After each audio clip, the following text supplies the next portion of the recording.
तीसरे में लिखना, दूसरा वो फैक्टोरियल में फैक्टोरियल टू का सीक्वेंस दिया गया था 1 plus 1 upon factorial 1 plus 1 upon factorial 2 plus up to so on plus 1 upon n plus 1 factorial. ये सीक्वेंस है। फिर वही काम करो, an निकालो, an माइनस 1 निकालो, और ये कितना होता है an is equal to 1 plus 1 upon factorial 1 plus 1 upon factorial 2 plus up to so on plus. अच्छा एक चीज गौर करो, जब हम लोग an लिख रहे हैं तो यहाँ पर कितना लिखा है n प्लस 1 फैक्टोरियल। एक बार दूसरी बात, अगर हम नीचे देखें तो नीचे एक एक की बढ़ोतरी होगी, फैक्टोरियल 1 फैक्टोरियल 2 फैक्टोरियल 3 फैक्टोरियल 4, पीछे आओ तो एक एक की कमी होगी। यानी यहाँ पर खड़े हैं तो ये 1 अपॉन n प्लस 1 फैक्टोरियल, इसके जस्ट पहले का होगा 1 upon factorial n plus 1 upon n plus 1 factorial. लिख दिया। अब जो n माइनस 1 निकलेगा ना, a n माइनस 1, कुछ मत करो, ऊपर वाले में जहाँ जहाँ n है उसकी जगह कितना रख दो n माइनस 1। ये बन जाएगा a n minus 1 is equal to factorial 1 upon factorial 1 plus 1 upon factorial 2 plus up to so on plus जहाँ n है वहाँ n माइनस 1 रखो। ये पहले वाला स्टेप छोड़ दो, जाने दो। n की जगह n माइनस 1, तो माइनस 1 प्लस 1 कैंसिल आउट, केवल फैक्टोरियल n, और तो यहाँ 1 अपॉन फैक्टोरियल। ठीक, अब दोनों को आपस में सिखता माइनस, तो an माइनस 1 सारे माइनस हो चुके हैं। ये इससे कैंसिल आउट होगा, ये इससे कैंसिल आउट होगा, ये इनसे कैंसिल आउट, ये इनसे, और केवल बचा कितना 1 अपॉन n प्लस 1 फैक्टोरियल। और ये पता है n इज इक्वल टू 1 से शुरुआत होगी, n इज इक्वल टू 1 रखोगे तो पक्का ये पॉजिटिव ही आएगा, ऑनवर्ड ये पॉजिटिव जाएगा। This is greater than 0 for all small n belong to natural number set. And इसका मतलब this implies that an minus 1 is greater than 0 for all small n belong to n। अच्छा an minus 1 को उधर ले जाए तो वो an से छोटा हो जाएगा, यानी लिख सकते हैं this implies that an minus 1 means previous का टर्म लेस देन है बाद में आने वाले का an से, इसके लिए for all n belong to natural number set n। अब सोचो पहला टर्म, दूसरा टर्म, तीसरा, चौथा, पांचवा, छठवां, सातवां, आठवां सब लगातार आते जा रहे हैं और सब धीमे धीमे बढ़ते जा रहे हैं। तो इसका मतलब आपका सीक्वेंस कैसा रहा, increasing. This implies that sequence an is increasing. अच्छा स्ट्रिक्टली नहीं पहले इसका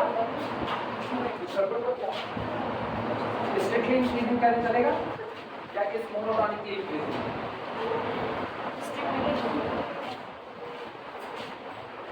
monotonic increasing, monotonic increasing. In fact, it is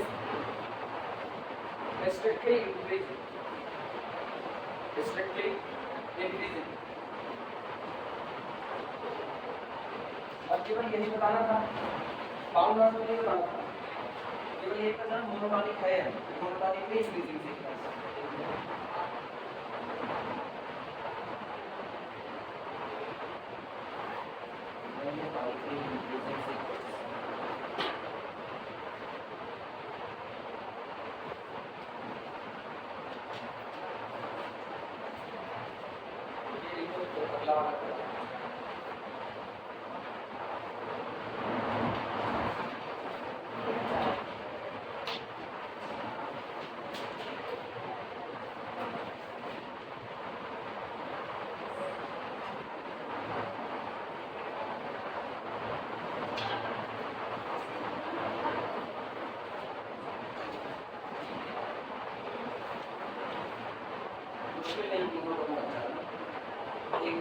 an minus 1 दोनों को हटाने का सारा हिस्सा है।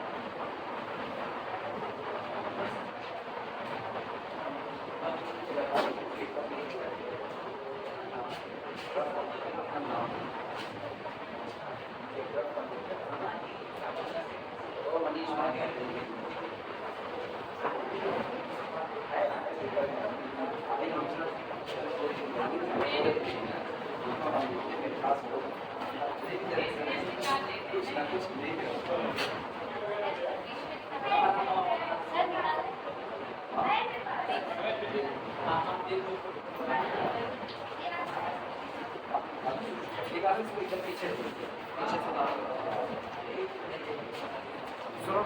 ये एकदम पीछे दे इसका अपना नाम लिख दो जो लोग मैथ वाले अब तो बढ़ गई बेचारा बढ़ गया थर्ड ईयर में मैथ वाली अलग हो गई उसकी वाली अलग नहीं तो BSc first year second year सारे लोग पीसीएम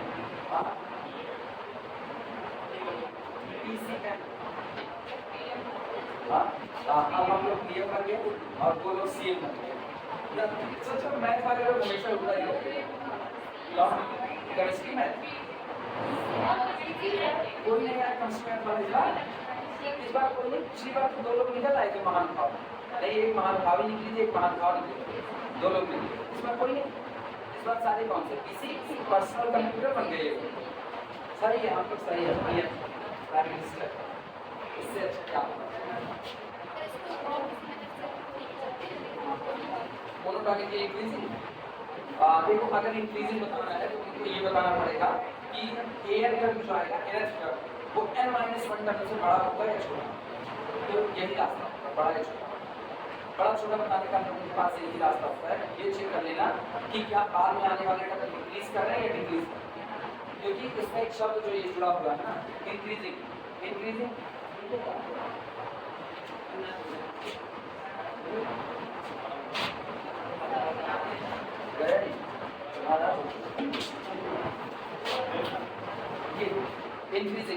इंक्रीजिंग बताने का कोई तरीका ही नहीं एक ही तरीका है इंक्रीजिंग बताने का कौन किससे छोटा कौन किससे बड़ा दोनों को उठा करके एक दूसरे से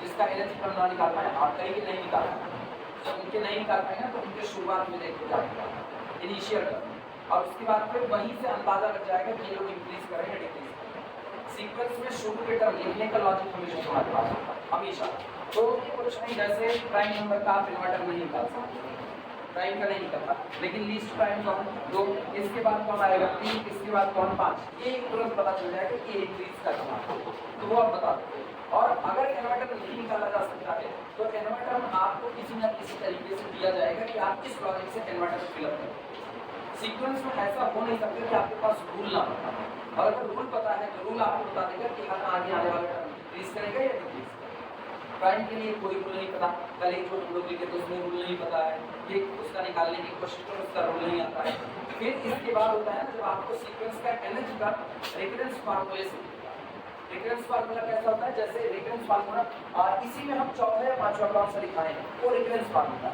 जब हम कहे हुए हैं जो आपका A1 है A1 आपका 1 है A1 आपका कौन हो गया 1 हो गया और इसके बाद जो आपका AN होगा AN+1 ये आपका होगा अंडर रूट समथिंग करते हैं 7 प्लस AN जहाँ पर n greater than or equal to पहला टर्म आपको दे दिया पहला टर्म देने के बाद जो आपको nवां टर्म दे रहा है तो n+1वां टर्म तो n+1वां टर्म में n ग्रेटर देन 2 हम लोग दूसरा कुछ भी बना दो ऐसे कुछ भी जो मर्जी अपने चाहे तो ये बना सकते हैं A1 is equal to 2 A2 is equal to 3 अब A1 और A2 दे दिए और इसके बाद हम लोग कहेंगे AN+1 सीधे n+1 हटा दिए AN+1 is equal to under root 2 plus AN जहाँ पर इस बार n greater than or equal to अब ये कर दो अब गौर करो अगर n की वैल्यू 2 से शुरू होगी शुरू में 2 आपको दे दिया गया पहला और दूसरा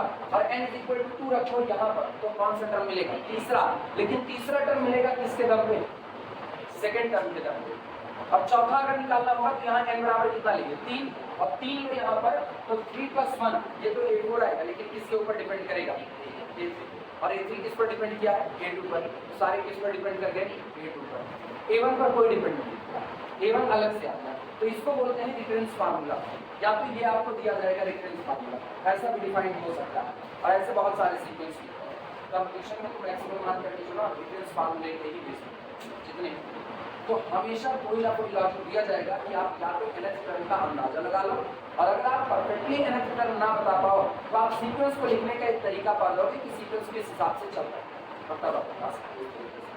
क्योंकि कन्वर्जेंसी बिहेवियर से ना केवल बाउंडेडनेस बताया जा सकता है। अगर आप ये कहो कि एक सीक्वेंस कन्वर्जेंट है तो आप उसका मोनोटोन नेचर नहीं बता सकते। केवल और केवल एक बात बता सकते हैं कि अगर वो सीक्वेंस कन्वर्जेंट है तो वो बाउंडेड होगा, और अगर प्लस इंफिनिटी पर कन्वर्जेंट है तब बता सकते हैं कि तब वो इंक्रीज कर रहा होगा। माइनस इंफिनिटी पर डाइवर्जेंट है तब बता सकते हैं डिक्रीज कर रहा होगा, क्योंकि माइनस इंफिनिटी की तरफ जाना है। इसके अलावा अगर तुम ये कहो कि एक सीक्वेंस पर्टिकुलर एक नंबर उसके लिए बाउंड का काम कर रहा है, जैसे किसी सीक्वेंस के लिए 7 अपर बाउंड का काम कर रहा है, तो 7 अपर बाउंड का काम कर रहा है। अब इससे एक अंदाजा ये लगता है अपर बाउंड मीन सीक्वेंस चलते चलते किसकी तरफ गया होगा, 7 की तरफ, लेकिन 7 अपर बाउंड है, लोअर बाउंड के बारे में कोई बात कहा नहीं। तो हो सकता है मेरा सीक्वेंस ऑक्सिलेटरी +7 -7 +7 -7 +7 -7, अब 7 अपर बाउंड है आपका, और -7 की बात ही नहीं किया, जबकि -7 कौन है, लोअर बाउंड है। अगर हम ये भी कह देते -7 लोअर बाउंड है +7 अपर बाउंड है, अपर भी तुम ये नहीं कह सकते हो कि आपका सीक्वेंस ऑक्सिलेटरी नहीं होगा। सीक्वेंस ले लो -1 +1 -1 +1 -1 +1, आपकी बात सही है। अपर बाउंड 7 है कि नहीं, अपर बाउंड 7 होगा कि नहीं। सीक्वेंस सोचो -1 +1 -1 +1 -1 +1 सो ऑन। क्या इस सीक्वेंस के लिए 7 अपर बाउंड का काम करेगा या नहीं करेगा, करेगा। हम ये तो कहे नहीं कि लीस्ट अपर बाउंड 1 होगा, लेकिन अपर बाउंड 7 भी आएगा, 7 से बड़े भी लोग आएंगे, 1 से बड़ा जितना कुछ है वो सब इसका अपर बाउंड आएगा निश्चित तौर पर। तो इसका मतलब अगर सिर्फ ये बोले एक सीक्वेंस के लिए +7 अपर बाउंड का और -7 लोअर बाउंड का काम कर रहा है, सीक्वेंस का इंक्रीजिंग ऑर्डर का होगा। जवाब है डेटा इनसफिशिएंट। ये डेटा इनसफिशिएंटी का क्वेश्चन बन जाएगा। आपके पास डेटा है ही नहीं इतना कि आप इस पर कुछ बता सकते, ये दिक्कत। तो हमेशा अगर इन्वर्टर नहीं दिया गया है तो कुछ ना कुछ लॉजिक दिया जाएगा जिसकी मदद से हम लोग ये निकाल सकें कि सीक्वेंस के टर्म किस हिसाब से चल रहे हैं, और रास्ता इजी होगा। टर्म को आपस में से घटाते घटाते बता देंगे डिक्रीजिंग ऑर्डर में है या इंक्रीजिंग ऑर्डर। और एक वर्डिंग और जान लेना, कल हम उस पर एसके मापा दीपेंद्र आए थे पढ़ने के लिए, तो दीपेंद्र कुछ सवाल उसके फंसे हुए थे, दीपेंद्र के वो आए हुए थे, तो वो पूछ रहे थे एसके मापा लेकर क्या, कल हम इसके मापा लेते हैं। अभी हम लोगों को पढ़ाने के एसके मापा उठा भी लेते, वो पढ़ी हुई है वैसे, क्योंकि उसकी लैंग्वेज एसके मापा की उसको थोड़ी सी बीएससी लेवल की वर्षन की बहुत हल्की सी माइन्यूट हार्ड वर्ड, उससे थोड़ा आसान हमको एमडीआर सिंघानिया की लैंग्वेज लगती है। हालांकि कई लोगों के एसके मापा आसान लगती है, एमडीआर सिंघानिया हार्ड लगती है, अपनी अपनी बात है। एसके मापा में एक दिक्कत आ रही है, उसको ना उठाने का मेरा रीजन है लैंग्वेज। तो चलो हम अपनी लिखा रहे हैं, लैंग्वेज को हम किताब को उठा भी नहीं रहे हैं, जहाँ उसकी वजह से अगर ये कभी किताब में स्वाद मिले ना, तो किताब में देखो इस तरीके से कभी नहीं स्वाद करेगा। किताब में an निकालने का जनरल टर्म an -1, अब दोनों को घटा करके उसके बाद यहाँ पर बताएगा पॉजिटिव या नेगेटिव, हम पूरा लिख करके इस तरीके से काट दें तो लैंग्वेज अपनी इस्तेमाल हो जाती है। एसके मापा में गड़बड़ी है। एसके मापा पहले मॉक के थ्योरी बता दी, जंग के थ्योरी बताने के बाद फिर वो चले आए 2 एग्जाम्पल लगा दिए, 2 एग्जाम्पल लगाने के बाद फिर वो अगले के पूरे चले गए सीधे एक्सरसाइज में। तो यहाँ पर थ्योरी बट नहीं पाई किस थ्योरम का किसमें इस्तेमाल हो रहा है, और जबकि तुम लोगों के लेवल पर ये होता है कि एक बात आसानी से समझो, ये थ्योरम किसका यूज है। अगर हम कॉची लिमिट थ्योरम करवा रहे हैं तो कॉची लिमिट थ्योरम से लगे हुए न्यूमेरिकल वही देखो कि पता तो चले कि इस टाइप के न्यूमेरिकल इनसे लगने वाले हैं। अब वो तुम पूरी एक्सरसाइज में जा रहे हो, एक्सरसाइज तो खिचड़ी हुई पड़ी हुई है, किसमें कौन सा लग रहा है ये अंदाजा नहीं, इसीलिए मैं इसके मापा फॉलो नहीं करूँ। लेकिन उनकी एक बात हमको अच्छी लगी, इसके मापा दिए हुए हैं कि अगर आपका सीक्वेंस an डाइवर्ज कर रहा है प्लस इंफिनिटी की तरफ तो इसको प्रॉपर डाइवर्जेंस बोलेंगे। अगर आपका सीक्वेंस डाइवर्जेंट कर रहा है माइनस इंफिनिटी की तरफ इसको प्रॉपर डाइवर्जेंस बोलेंगे। और अगर आपका सीक्वेंस ये है जैसे ये, अब ये कन्वर्जेंट नेचर तो है ऑक्सिलेटरी है, दोनों ने लिखा हुआ है कि ऐसा सीक्वेंस होगा उसको आप इम्प्रॉपरली डाइवर्जेंट, मतलब आप डाइवर्जेंट में भी 2 कैटेगरी आ, सोचो सीक्वेंस की 2 कैटेगरी, पहली कैटेगरी कौन सी कन्वर्जेंट और दूसरी डाइवर्जेंट। और डाइवर्जेंट का अपना 2 लोगों का परिवार है। डाइवर्जेंट में एक होगा प्रॉपरली डाइवर्जेंट जिसमें केवल 2 तरह के लोग आएंगे, एक जो प्लस इंफिनिटी जाएगा, दूसरा जो माइनस इंफिनिटी, और दूसरा कौन आएगा इम्प्रॉपरली। इम्प्रॉपरली के अंदर में कई लोग आएंगे, इम्प्रॉपरली बाय डाइवर्जेंट के अंदर में वो आएंगे जो प्लस इंफिनिटी से माइनस इंफिनिटी ऑक्सिलेट कर रहे हैं, इनफाइनाइट के ऑक्सिलेट। एक वो आएंगे जो 2 फाइनाइट लिमिट के बीच में ऑक्सिलेट कर रहे हैं, ये वाला। एक वो आएगा जो फाइनाइट से इनफाइनाइट के लिमिट के बीच में ऑक्सिलेट करेगा। याद है 1 1/2, 2 1/3, 3 1/4, 4 1/5, इस तरीके से। अब एक हिस्सा 0 पर कन्वर्ट कर रहा है और एक हिस्सा किधर जा रहा है, प्लस इन्फिनिटी। तो ये भी आपका आ जाएगा किसके अंदर में, इम्प्रॉपरली डाइवर्जेंट। तो हाँ, ये वर्डिंग हमको अच्छी लगी इसमें कि मतलब आप ये कह सकते हो कि जो भी ऑक्सिलरी सीक्वेंस है वो सारे ऑक्सिलरी सीक्वेंस आपके इम्प्रॉपरली डाइवर्जेंट, और जितने confirming plus infinity minus infinity जा रहे हैं वो प्रॉपरली डाइवर्जेंट। तो ये वर्ड याद रख सकते हो, या बाद में जब लेसन खत्म हो तो कहीं नोट में लगा करके इसको लिख सकते हो।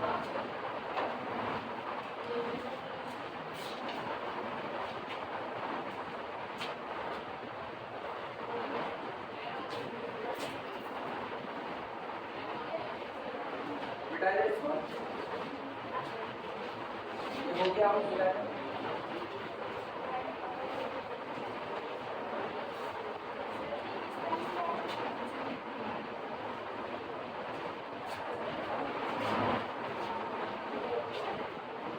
अगला लिखना, चौथा कौन सा था,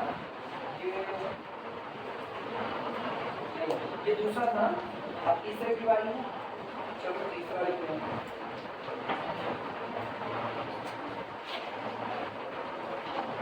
थर्ड में पीएम कितना दिया गया है,